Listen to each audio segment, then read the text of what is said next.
This is how to sync audio and video tutorial. If you want to learn how to make content effortlessly, scan the QR code, check out the video description, or click the link down below and subscribe to the channel if you find value. Step 1 is to go to Google, Microsoft, or your search engine and type in Adobe Premiere Pro. The next step is to go on their website and say download Premiere Pro. Slap the download, and once loaded, you want to drag the video and both the audio piece onto the timeline. Make sure that the video's layer or layers is selected that you would like to sync. In this case, I have video 1 track and audio 1 and audio 2 selected. The next step is to highlight both the video and the audio.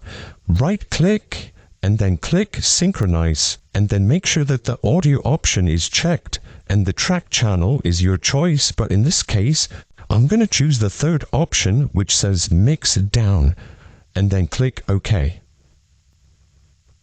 And there you have it. Adobe Premiere Pro has successfully synced the video and the audio piece. They are both recording. Again, if you want to save hundreds of hours of money per year editing content, then check out the video description, scan the QR code, or click the link down below. And thanks for watching this tutorial.